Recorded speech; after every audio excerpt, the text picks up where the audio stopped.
Larry. We are live. Welcome everybody to another Pages from Rock Bottom.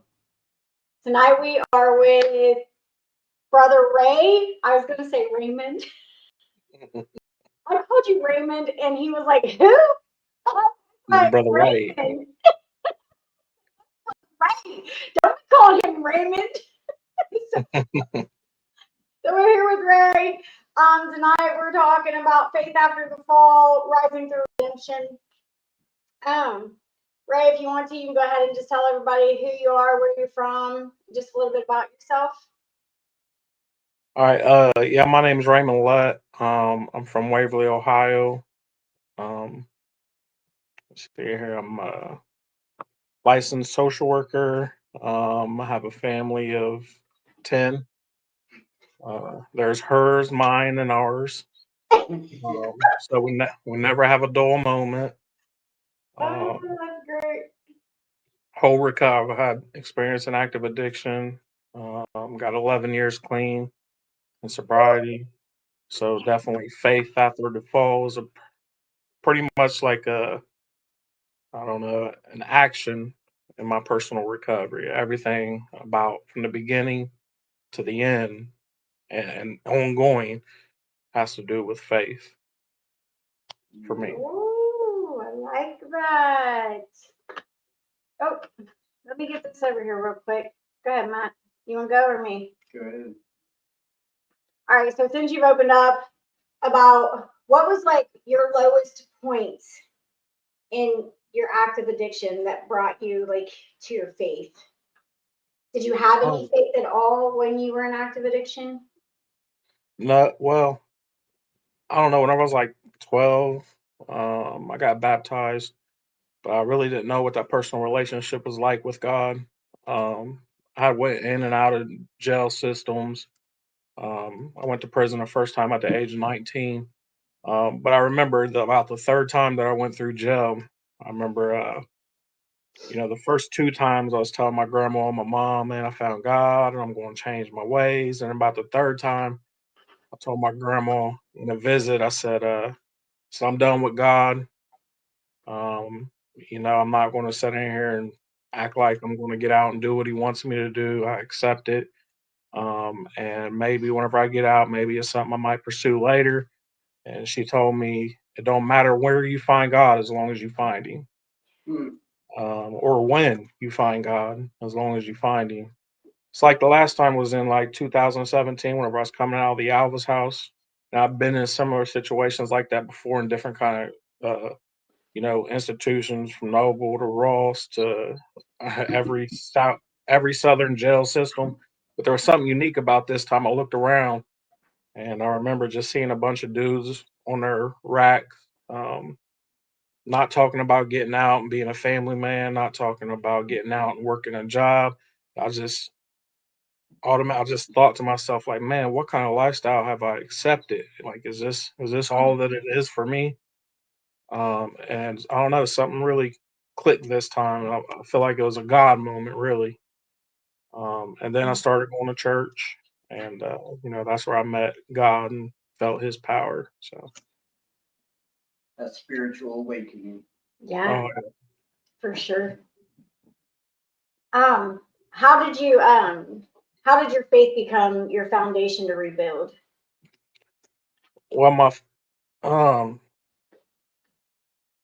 I had tried everything. Like, I would go to jail, and I'd get like, I did.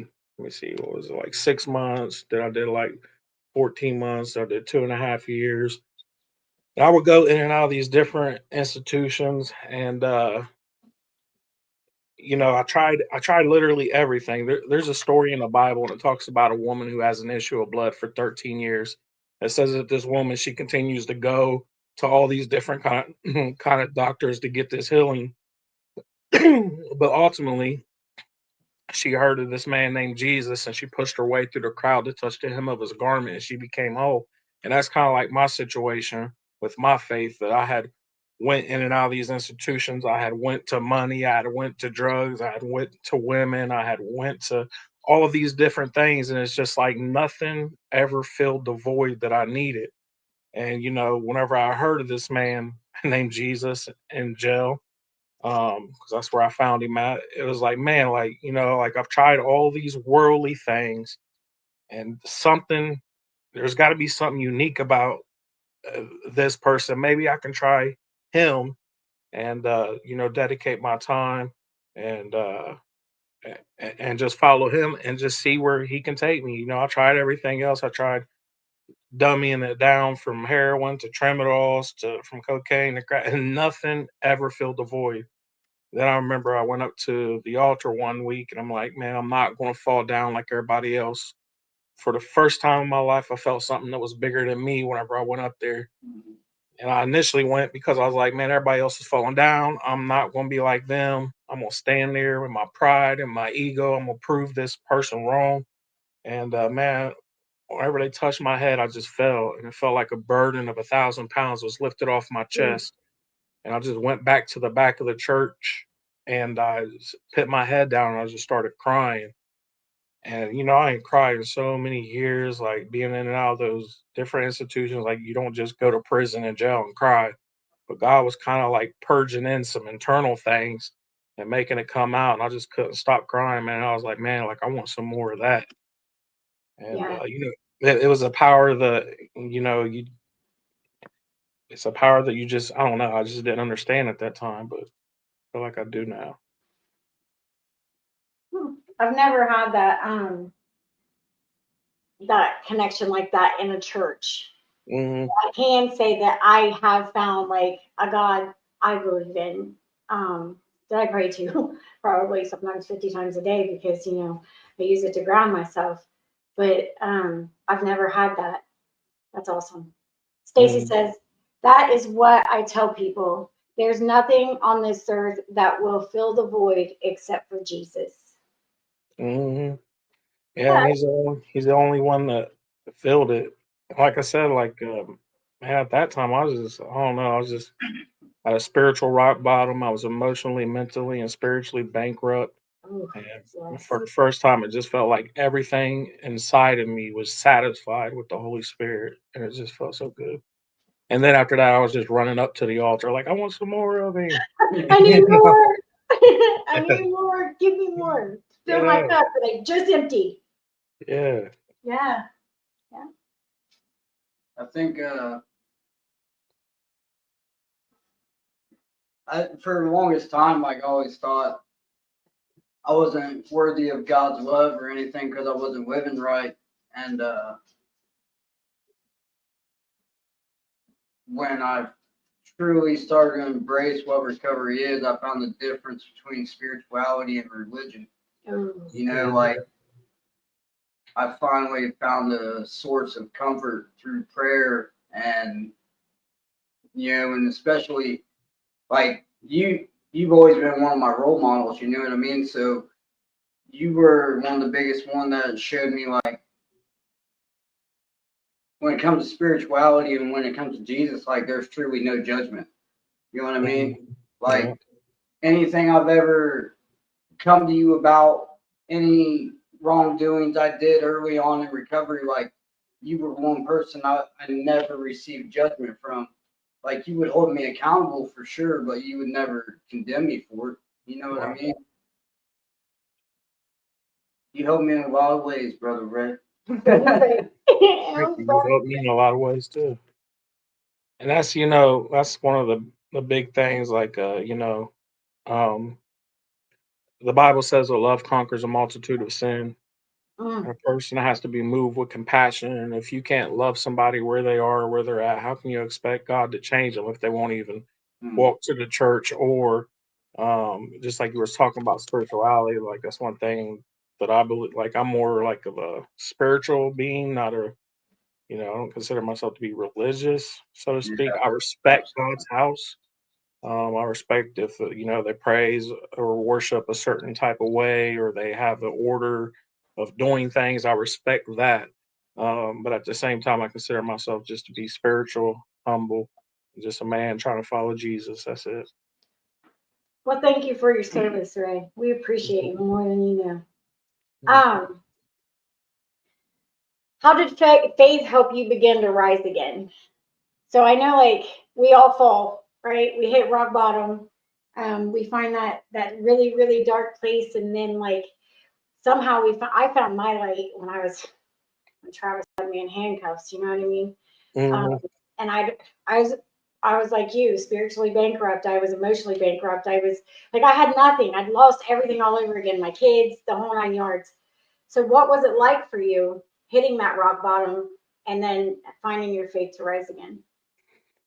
See, that's like looking back today from where I am today and to where I was in the beginning of this, like, yeah, March 30th, 11 years ago, I got arrested. I was on house arrest. And like I was tapped out at that point. But I think that was like the beginning of the rise. And then like everything that was painful in my past has also contributed to me rising. But it's all because of God. But I would say like literally every aspect of my life has to do with like resiliency. Like used to, whenever I would face these mountains or I would get a little bit of rejection from a system or something like that. Used to, I'd be like, "Oh, poor me," and then I would just ruminate and self pity. Ooh, And I remember like, man, like I was working at Bob Evans and IHOP at the same time, busting dishes at Dakota's on the weekends, and then I'd flip hamburgers too on Saturday night for the racetrack. But it just always seemed like, like the the the responsibilities outweighed what I was getting paid because then I had child support coming out, and then I had this mount like these fines and stuff like that. And I don't know, man. Something just made me stick to setting those goals and just attacking them one at a time and just maintaining that faith and just letting God press me and just a dedication to like really change internally and externally. And I think all that has to do with part of the rise, just trusting in the process, even if I can't see what God was doing in my life, just trusting in Him that, I remember like working at IHOP one night, man, I felt like throwing in a towel. I was just, nothing was adding up. I was making this minimum wage money and it didn't seem like I could ever get somewhere. And this woman, she had a long dress on and she came out after I got done cleaning the bathrooms. And she came out and looked at me and she said, "Oh my gosh." She's like, "I've been coming here for 20 years. And that bathroom in there is just a thank you for your service." And just at that right time, I don't know what it was to somebody that, maybe it's not a big thing to anybody else, but to me at that Yeah. time, her kind words and her saying, "I see you," was like, man, like, that was part of the like I need to keep pressing forward. God's because I believe God does everything, orchestrates everything for a reason. And sometimes, we just gotta, even if it's the smallest things, yeah. um, I can see God all over, So, and that goes back to us too, just being kind people and just saying the right words at the right time. You never know what somebody else is going through at that moment. But that lady right there, I think she saved me that day. Mm. Oh, that's good. Mm. Yeah. It almost give me chills, Ray. Yeah. Because that's funny that you said it like that because we had a situation today, and I looked at Matt. I was like, well, maybe that's God doing for us what we can't do for ourselves, you Mhm. know. And that just confirmed it. Thanks, Ray. Thanks. you know. And then even like so, like whenever I was in like the Alvis house and like I was going to church and I met my wife and like I had been with women, Yeah. whatever. And but there was something different about her because like she was going to church, she was a godly woman, and I don't know, my behavior started to change. The way that I talked to her was like I don't know, it was just a whole different because I respected her position as a godly woman, and Yeah. even then, I mean, I remember, I cussed like a sailor. But then whenever I talk to her, I would try to watch my mouth, and then when I would cuss, I would find myself saying things like, like, "I'm sorry, I didn't mean to say that. I know, but that's respect. You know what I mean?" And I think that not just her as an individual or her just as a woman, but because of because of who she was in, which was Christ. You know what I mean? Yeah. You know, it's just that conviction that was being laid. You know, so every Shout out every to Shanna. every aspect of my life has to do with faith. Every aspect. Yeah. We're going to shout out to your wife, Shanna. Amazing woman.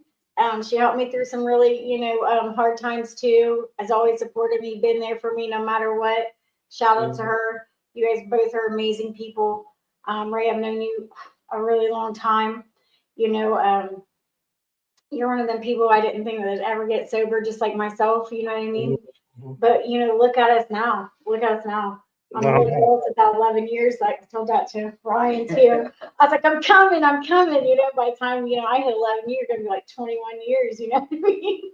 yeah, I remember there was a couple people that got clean and Waverly when I was coming up, and I just couldn't understand why.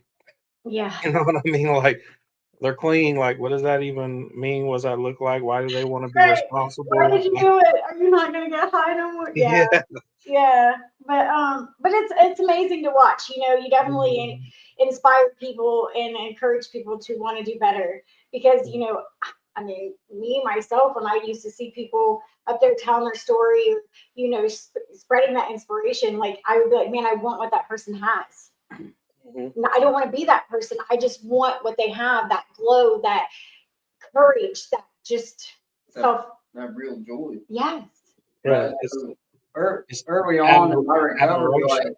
Oh, I didn't have faith in myself, mm. but it was a faith other people had in me that carried me through. Ooh. Right. Yeah. And then I started surrounding myself by people that had what I wanted.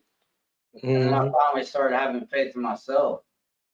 And with Yeah. that faith, I came belief, and that belief became action. Ooh. Mhm.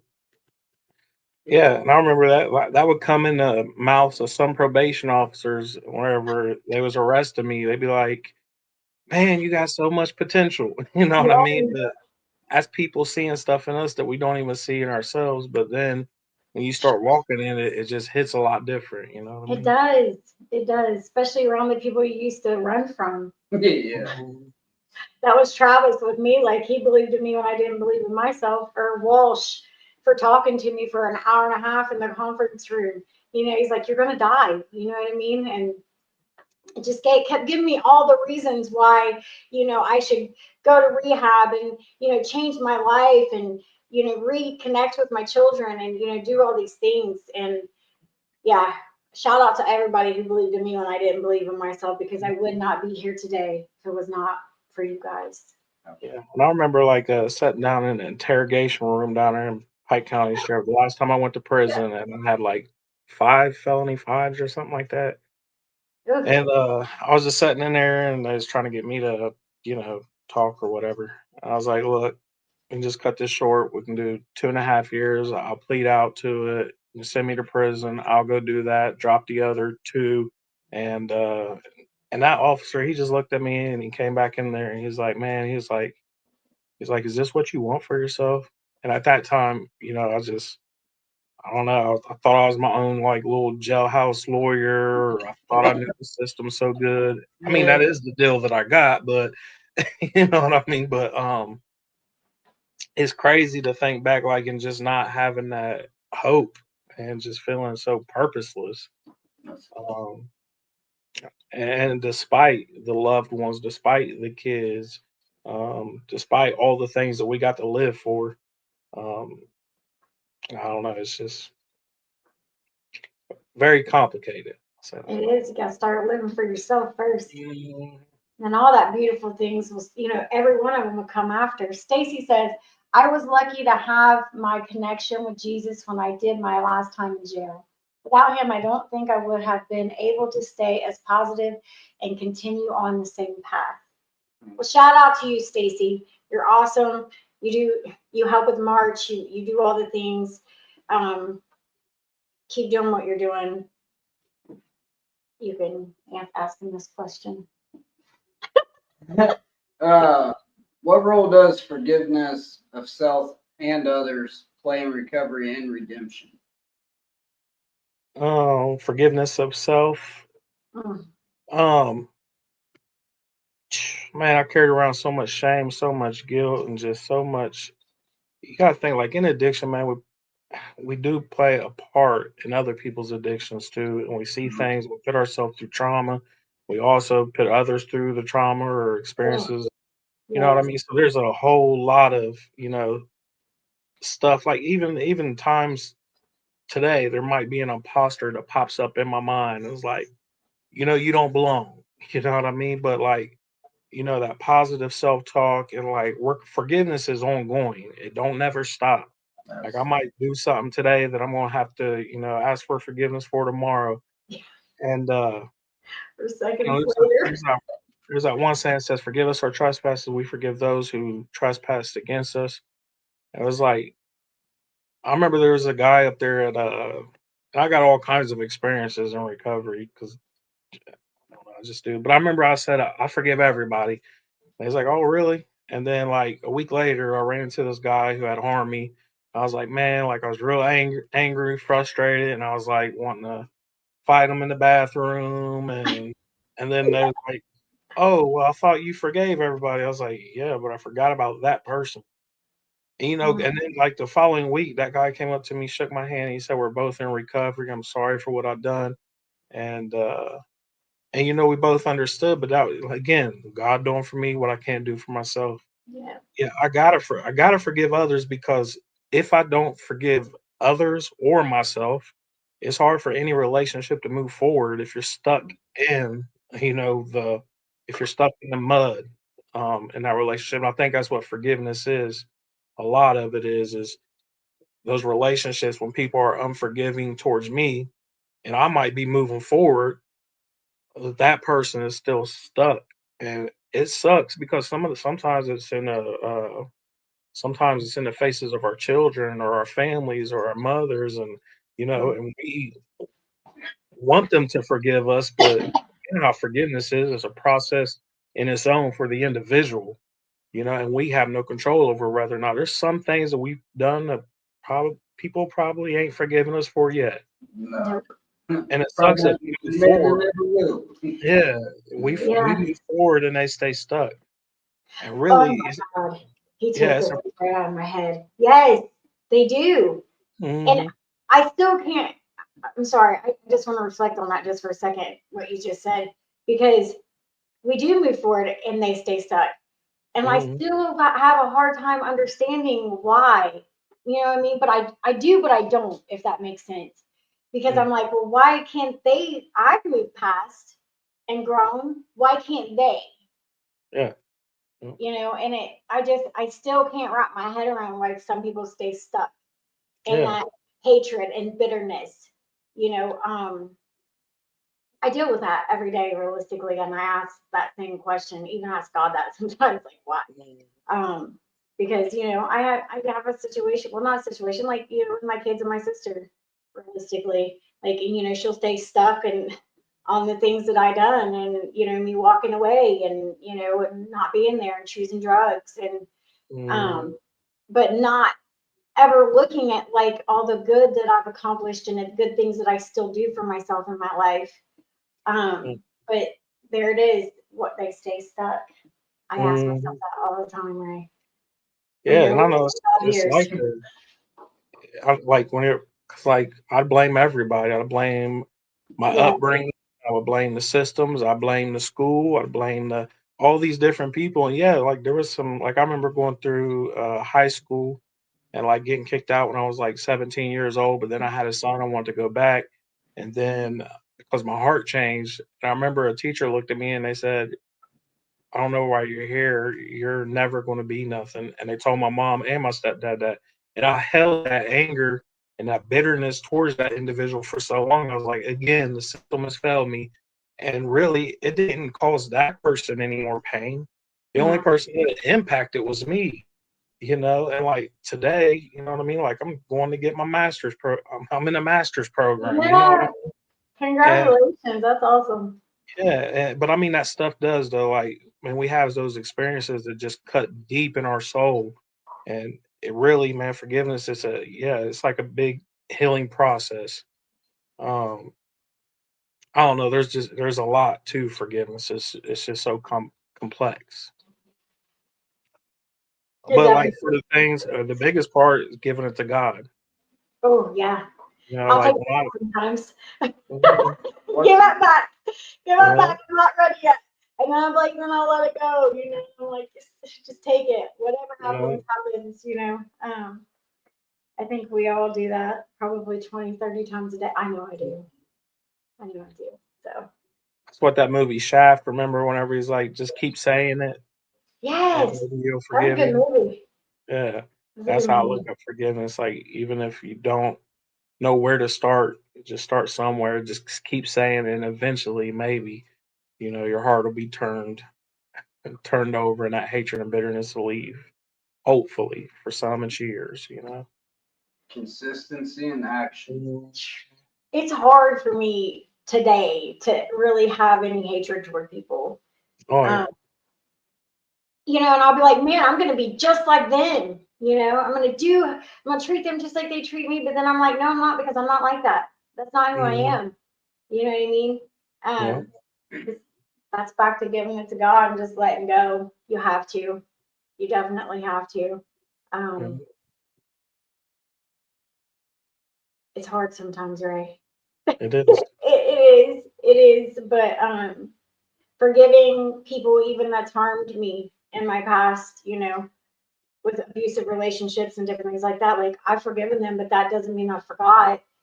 And I'm never going to be like, hey, let's have a friendship, But forgiveness it's definitely fulfilling, and it's like a big somebody lifting like an elephant off your chest or something. But Mhm. it really feels good doing it. Yeah. And some of like you were talking about, like, trauma and some of the things that, like forgiveness can be conditional too. Like you can forgive somebody and still set boundaries to protect yourself. Absolutely. You know what I mean? So Yeah. I Yeah. definitely understand that.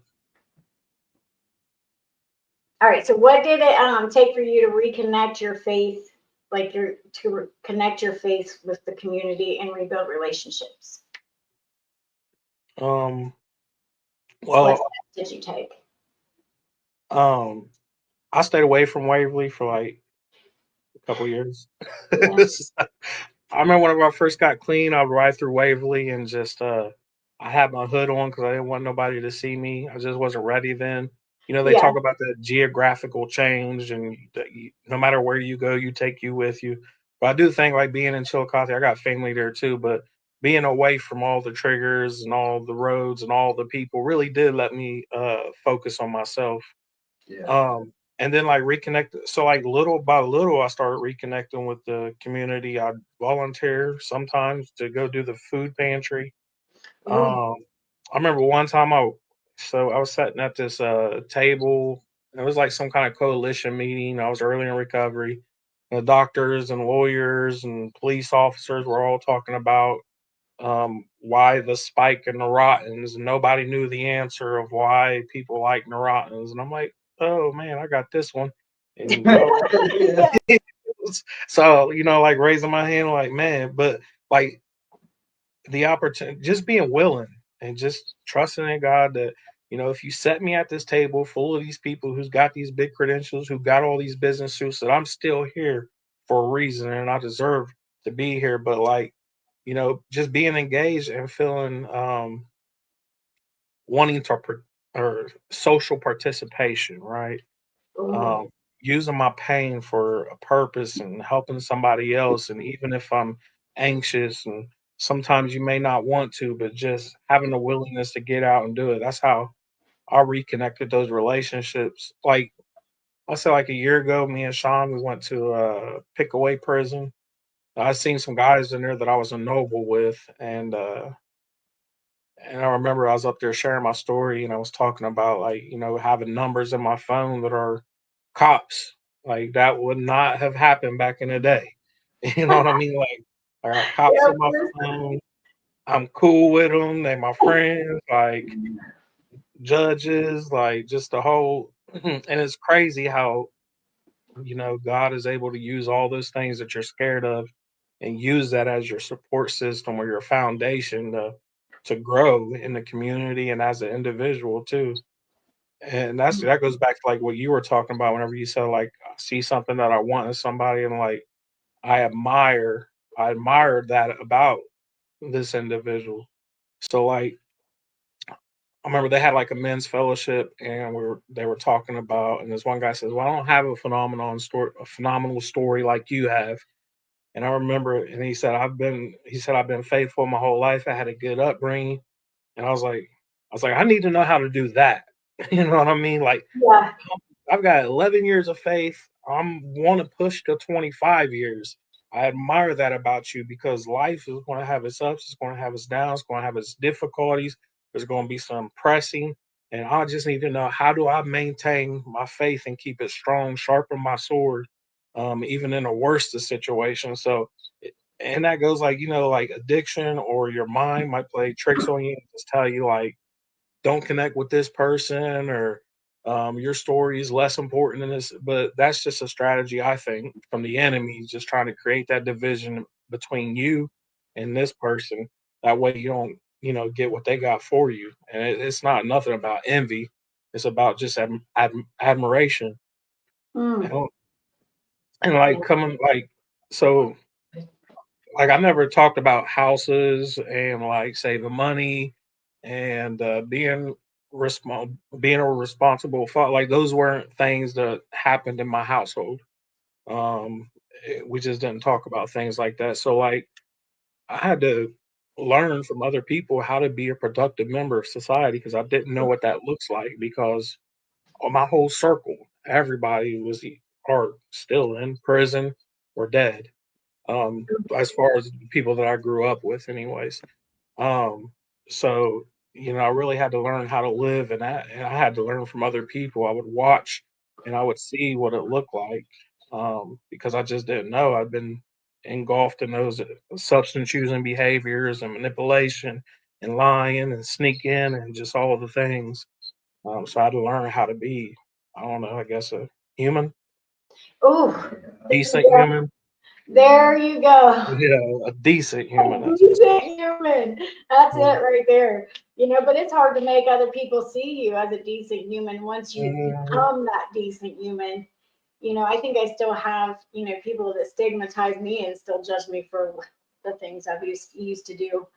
But being that decent human makes you a good human. You know what I Oh, mean? yeah. Doing the things that you do makes you a good human. As long as you're doing them productively and in the right way. Um, Mhm. I learned from everybody around me. You know what I mean? Yep. Anybody I would come in contact with, I would learn from. So, I like that. I That's how, definitely can relate. like my uncle, I was out there preaching at East Jackson one time on Yeah. like a Sunday, and I like stopped at Shirley's to pick gas in my truck. By the time I made it back to town, somebody had called my uncle and said Raymond was out here buying drugs, and Yeah. so he called and he tells me this on the phone, and I'm like, praise God, hallelujah, amen. And he's like, what? I was like, man, I thought I was doing something wrong. I was like, because the word says, blessed is he who is persecuted for my name's sake. I was like, nobody was talking about me. This is the first time I endured some persecution, and I am grateful for it. Yes. But he thought I was nuts. It was funny. Yeah. That's awesome though. That's awesome that you just turned it into something positive. Yeah, That's well, that's good. because the Bible tells you exactly what you're going to go through by following Jesus. So if you read your scripture, to a degree what's ahead of you. You know what I mean? He prepares Yeah. you for it. So. I've never heard it said like that before, put like that before. Hmm. No. I've heard you talk about God and stuff, but I've never heard it put like that. That's a different way of thinking, I guess. You just put a seed in my head there, Ray. Thank you. Jay said, Matt, you know about relocating, how it can help. Or, yeah, how Yeah. relocating can help. It helped me in a lot of ways. But at the same time, it took me where I went. Definitely getting away from the triggers and the old people. And, it's kind of like Ray said, like it gave me an opportunity to put all that to the side and really focus on myself. And Mhm. 4 trips out to California. Like I thought that was going to be the answer. I get my little time out there, and then I go back and I put myself around the same people and same situations I took myself away from. Yeah. You know, and down here I chose to well, I done fell in love. Chose to stay. It happens. It happens. I had a question. I don't know what I did with it, but yeah, hold on, I got it. What emotions were the hardest to face that season? Like fear, shame, anger, or guilt? You said what emotions? So what was the hardest for you to face in that season? Like when you were coming into recovery, what was the hardest part? Which emotions were hard for you to face? Every single one of them that you named. That's like, cause man, I remember. Okay, so like the first step prep and like the 60-something questions on that. Man, I did that, and I was in my room, and I went straight to like making direct amends. I called my grandma and I was like, "Oh my god, like I'm a piece of crap. I didn't realize I was." Cause I tried to, you know how they say like take your time. Well, I did not take my time, and I went through like a whole identity crisis because I'm like, I'm sitting here looking at all this unmanageability, all this powerlessness, like everything that I had done wrong. I felt like was in those 60-some questions, and I wasn't able to see all of it at one time like that. But man, yeah, there's all kinds of emotions. I went through a whole identity crisis and was just an emotional and Yeah, mental mess. me Um, too. and like I'll say one of the biggest things like that I faced like grief. You know, like that's I don't know. I feel like the older we get, the more like the people that we love and the like my mom, she just passed away not too long ago. And you know, the older we get, the people that we love are getting older. Yeah. And I remember like my sister, she also passed away, and when I was early in recovery. But in the Bible, it says to be absent in the body, to be present with Him. For us to live as Christ and to die is gain. And He talks about this place where there is no tears, there is no pain, there is no sorrow.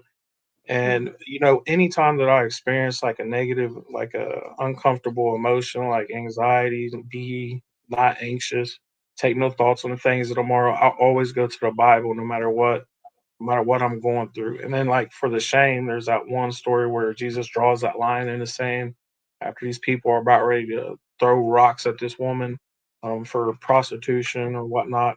And nobody condemned her for that. So no matter what we've gone through, like every answer that I need in my recovery, in my spirituality, in my soul, in my feelings, anything I need direction on is right there in the Bible. I just gotta be willing to go seek it that way. And literally that's my go-to. That's my guide for life and how to navigate these difficulties that I experience. So yeah, I mean, and there's times where I'll just be slumped and I won't want to talk to nobody, but then like I'll force myself to because I know isolation is not a good place for me to be. Yeah. So, you know, and that goes right back to that daggone willingness. Like I know I don't want to stay stuck here, so I gotta talk to people that ain't gonna allow me to be. Yeah.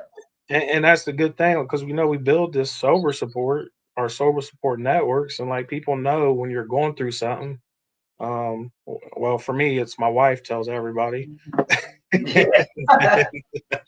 then they're calling, checking on me, wanting to go out and do positive things. I'm like, ah. But then I'm like, but there's enough evidence now to know that it changes me mentally and emotionally whenever I do spend time with these people, you know. Yeah. What's he doing? My brother, Yeah. my brother just tried to call us. I'm sorry. Oh, you're Um, fine. he's not listening. I'm like, listen, I'm doing my podcast, and he just didn't. He's not listening. It's fine. Um, he's like, I'm so sorry. You're fine. Oh man. Uh, Are you lost? Did he just throw you off? yeah. No, I really do apologize. No, you're right. he just keeps calling. But anyway, how has your story impacted others in your community and your family? Let me see here. In the community and then well, like my sister, she's clean now. Um, like I say, that was orchestrated by God, but you know, I don't know. I hope it impacts one person every time I share. Hopefully, which I'm sure that it does, because God wouldn't have me do something without impacting at least one person. If I've impacted one, then it's worth it. Like I remember, I went to let me see here, where was it? Uh, uh, my sister, she had an overdose and she was in like the hospital like 3 years ago, and I remember like I was just going through my psychology class, and I got the report. They told me that she was dead, but she wasn't. But whenever I went there, like I'm already going in there, like I've prayed the whole way up there to Columbus. Like whenever I get in there, she's cussing and the nurses, and she has restraints on her hands, and like the nurses are like wanting. She's calling them everything but people. I'll just Yeah. say that, cussing them out, and I mean it was definitely a spiritual battle for sure. And I remember the nurses came out there and they was just talking about releasing her, and I knew what it was. It was because they were just not tolerant of what she was going through, but they had them restraints on her hands.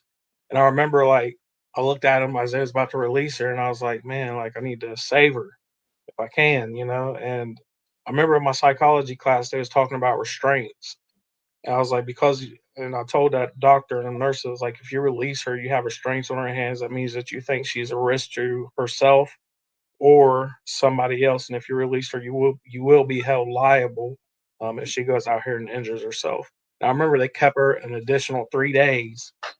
She wasn't happy then, but I was happy, and but that just goes to show, like the power of like education and just trying to find a way to, I don't know, like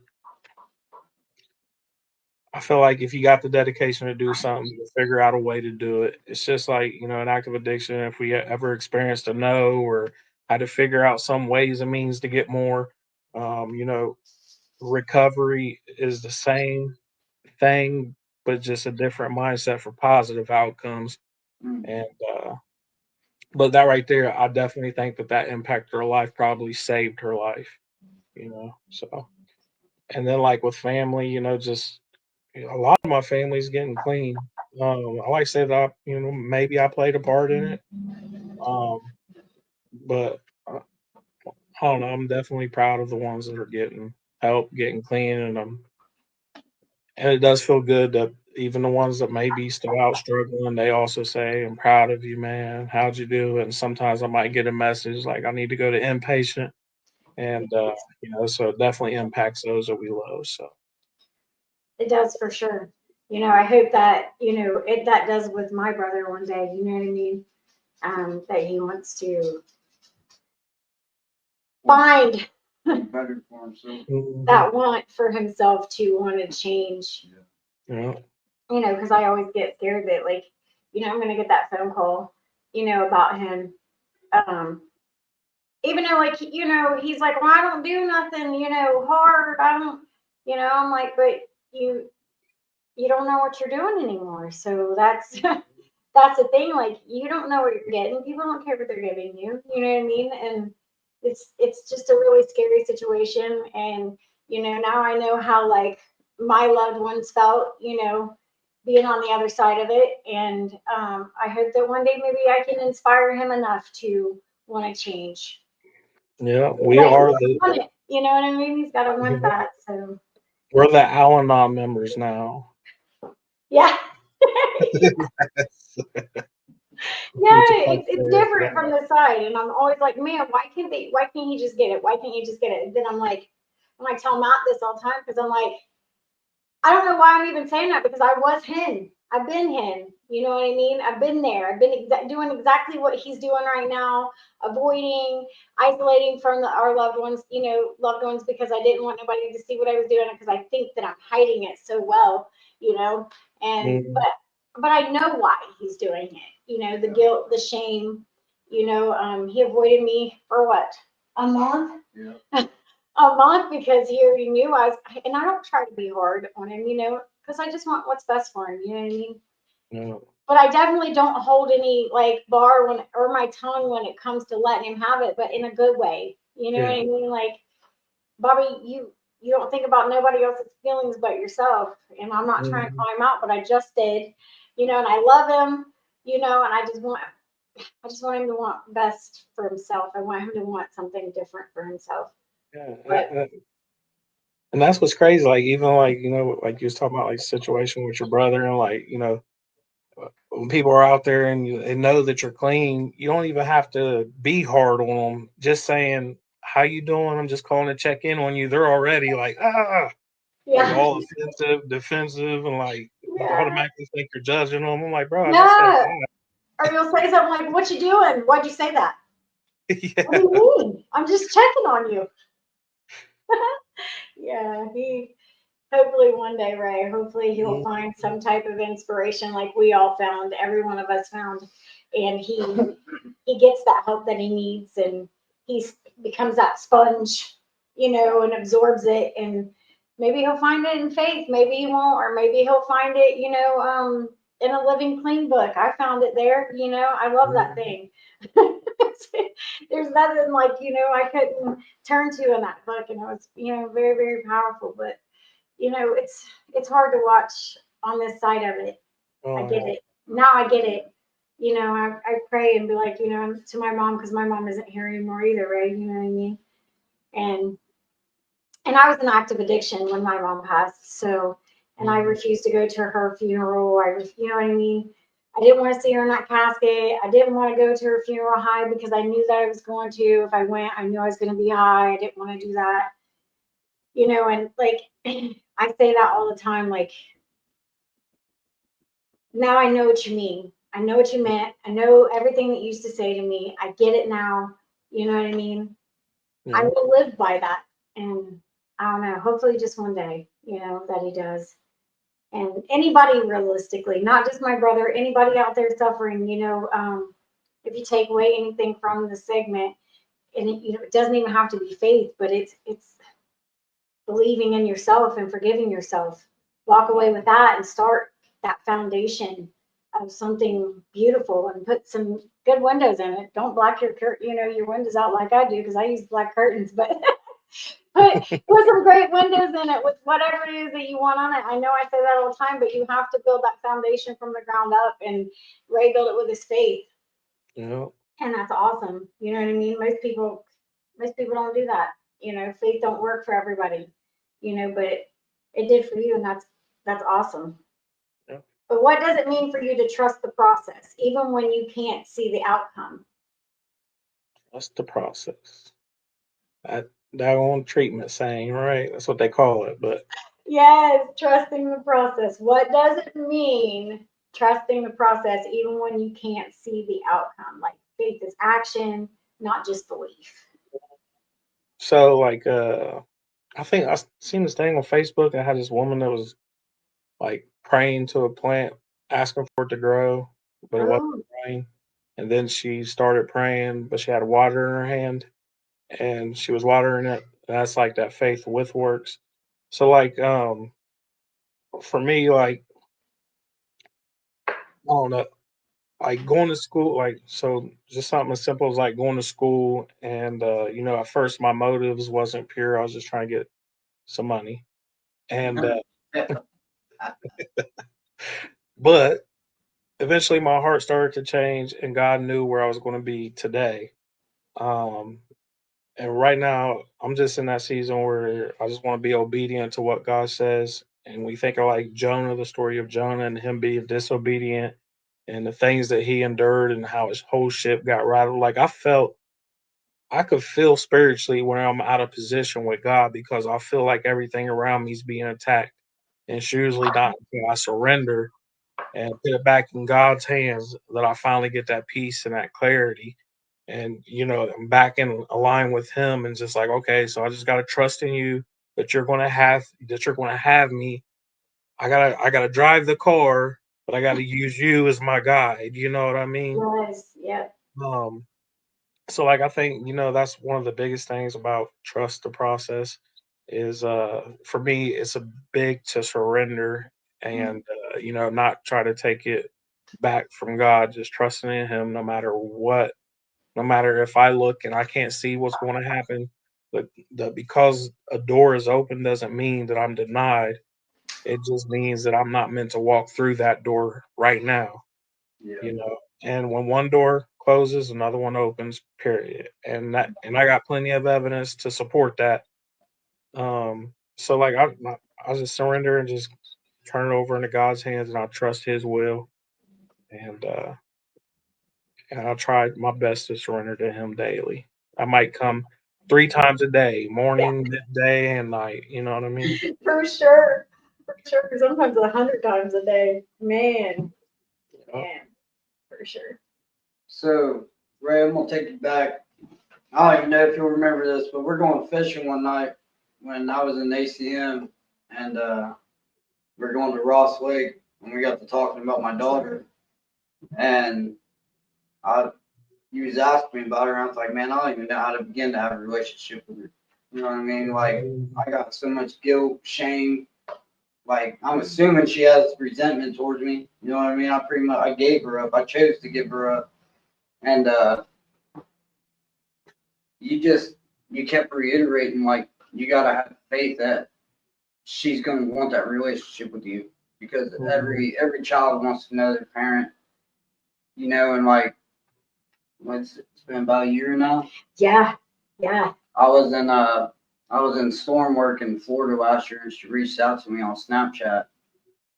Because at that time, like, I really did. I gave it to God, and I was like, if she wants to have a relationship with me, she'll reach out to me, and I will embrace that. And I have, man. Our relationship's grown a lot. There's still some things that are, how should I say it? It's a little rocky sometimes Yeah. because he doesn't know how to take her. But the relationship is going good, Like Yeah. there's certain things I don't know if she's been taught or you know what I mean, but I'm trying to show her that like just because you're an addict or alcoholic, that doesn't make you a bad person. It just means you make bad decisions. Yeah. You know what I mean? So really, I credit a lot of my relationship to your advice. You know what I mean? Because I would have never pursued it. Because up until that point, like even when she first got a hold of me, like I messaged Kim, I was like, "What do I do?" You know what I mean? He talked to her. It scared me. You know what I He mean? talked to her. He's like, "What do I say?" And I was like, Hi. "Ask her how she's doing." Hi, how you doing? Tread lightly and just have a conversation. You know what I mean? And it's been phenomenal. Like she was calling him like every second, and like but they have a good relationship. They're still building it, and I feel like he's got a lot of faith in God when it came to that, that relationship. And he's doing really good with it. I still struggle with relationship with my kids, especially my daughter, because she's just like me. She'll learn not like me, I'm a blonde hair, blue eyed demon, but she's just like me. But we butt heads a lot, and I don't agree with a lot of things that she says. But she's 9 and boy crazy and has her own opinion and been taught some things, about me. Like, mommy, why are you an addict? Why are you a drug head? Or, you know what I mean? Or this person said this about you. And then you have to explain things to them. So, like, they know. Like, they love coming to March United. They know what it's about. You know what I mean? Like, they know now because they've been taught a different side of it. And, that's faith that I put in God because, I have to give that to God because if I didn't, I wouldn't have a relationship with my kids right now because I still I'm really hard on myself whether I'm a good parent or not. You know what I mean? Because I'm only still there part time, which I'm trying to be there full time, but obstacles, and this is like God, okay. And God's like, okay, all this is, but everything's coming together, and I believe that when it's time, God is going to let me, it's going to come back to me. I remember when we had our last hearing and everything was decided, and Ray's wife, she was one of the first ones you reached out to and let her know what happened. And she said something to us that day that I internalized it. She said, "It doesn't mean no, it means not yet." Yep. So like everything that we've been denied so far, like it's just not our time yet. I still have faith that it will happen, and and it comes back to me with acceptance too. Like it's not on my time. It's going to happen when it's supposed to, not when I want it to. For sure. Mhm. For sure. That's the thing. Like whenever you got to work really, really, really hard for something, like whenever you do get it, you appreciate it a whole lot more Yeah. because you've went through all these different obstacles. You've maintained your faith. You've been consistent, and despite whether you're having an undesirable outcome at the time, that because you've remained faithful, you get rewarded in the end, and that's like, you know, I don't know, part of that trust. Trust in the process. I used to Um, think that's saying. yeah. And that's awesome that you have a relationship with your daughter, man. Like, even having a troubled relationship is still having a relationship. You know Yeah. what I It's mean? a foundation. It's a Yeah. foundation that you can build from and And you can learn from. I'm not gonna lie, like even like a relationship with God. You think about Job and all the things that Job went through and like losing his family, and it was troubled. And that's how my relationship is like that. Sometimes me and God, we may not see eye to eye. You know what I mean? But because the relationship is valuable, it's worth working through with God. You know what I mean? So like, yeah, it it's exactly what it is. It's a relationship. You're going to have difficulties getting along. You're going to have disagreements, but if it's worth keeping, you're going to be willing to work through it. For sure. For sure. So if you could give a message of hope to anyone who feels gone too far gone, what would that be? You ain't too far going. You ain't too far away from God. No matter where you're at, God will meet you where you are. He says that you can hang all the commandments on two commandments: love God, love others. God loves you no matter what. If you feel unloved, no matter if you feel alone, God is right there with you. As a matter of fact, if you're breathing today, it's a fact that God is still working on you. He ain't done with you yet, and your purpose is still awaiting. You might go through some trials and tribulations. You might be in a pig pen. You might be at your rock bottom with no way to go. But I'm here to let you know that Jesus is the good Samaritan and he won't leave you out. I used to think that same thing, that I'm too far gone. I'm a convicted felon. I'll never be nothing. I can't get a good job. I'll be on the back of a trash truck. I'll work in a dish tank. I'll never have options. I'm not like everybody else.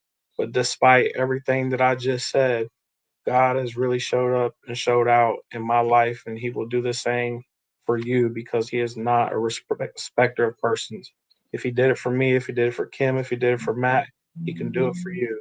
And just don't lose hope. Well, thanks, Ray. I appreciate you. Thanks for coming on and sharing your story with us. I want to say this right here. It says your fall doesn't define you, your faith does. That definitely fits you. Anybody realistically, but it really doesn't fit you. But we do appreciate you coming on. Rebecca said, when you're doing things for the Lord, that's when the devil will fight you harder. Mm-hmm. Yeah. It's true. Facts. Always them stop signs, it's like Yeah. walls. Not yet. You're not getting there yet.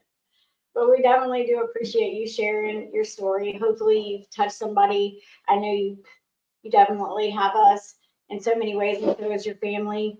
And your guys' support with us has always been amazing. We appreciate you guys more than you know. We may not come out of our house much, but we appreciate everyone. We got we do. text message, Yeah, Facebook, social media. yeah. And then we started doing this, but we do appreciate you sharing your amazing story with everybody, and hopefully, you've touched somebody out there today. Right. We want to Yeah. thank all of our people who commented too, Jay, Stacy, and Rebecca. That's the thing, like, our relationships that we have and our friendships that we have, it's like, even if we don't talk for a year, Yeah. we still pick up right where we leave off at. You know what I mean? And that's Yeah, just for the sure. quality of friends that we have today, which is awesome. So I love you guys, man. Thanks for having me on here. You're welcome. Appreciate How everything. you guys do. And also, I'm not sure what the date is, but our next episode is going to be with Miss Rye Daniels. She is a young lady who grew up with an addictive mother, Ellen. With Ellen, as I'm getting tongue tied. But she grew up, with her grandpa. Grandpa raised her pretty much, and then she's going to come on. We're going to talk to her about what it's like being on the other side of it, being the child, and through her eyes, the things that she saw and the struggles that she, grew up to have in her life from what she endured as a child of watching her mother, die and just being on drugs just growing up. So I'm not sure what date because we are moving. We're getting things done, but that will be our next episode. So I'm hoping like next Wednesday-ish. maybe Wednesday-ish, but join us. Yeah, but join us through her eyes with Rye Daniels. Just watch for my post and watch for my stories to pop up like I did with Ray and Ryan. And we will see you when we come back on the air after our move in our new house. Woo! Woo! Something's done. Almost there. We got a kitchen and a bedroom and my office to move. I'll say I got a truck, Matt. If you need me, just hit me up. Hey, Thursday, I really might. After work, after you get off work, if that's okay.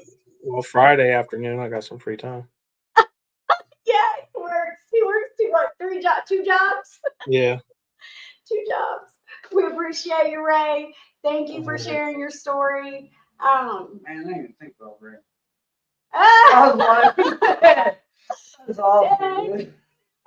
Jay said another amazing show. Thanks, Jay. Thanks, Rebecca. Thanks, Stacy. We appreciate all you guys for always coming out and watching us faithfully. Yeah, just remember, your fall doesn't define you. Your faith does. And don't give up. Like Ray said, don't give up. You're worth it. Just keep fighting. Even if you fall, it doesn't matter how hard you fall. It's about how you get back up and the actions after that define you pretty much. So I say it all the time. My darkest moments are not my brightest lights for other people. Mm-hmm. Don't lose faith in yourself. If you need to, other people will believe in you and love you until you can do that for yourself. There is always hope. And there you go. We'll end it with that. Yay! Thanks, Ray. We appreciate you. Love you, brother. Love you too. Have a good night. Yep.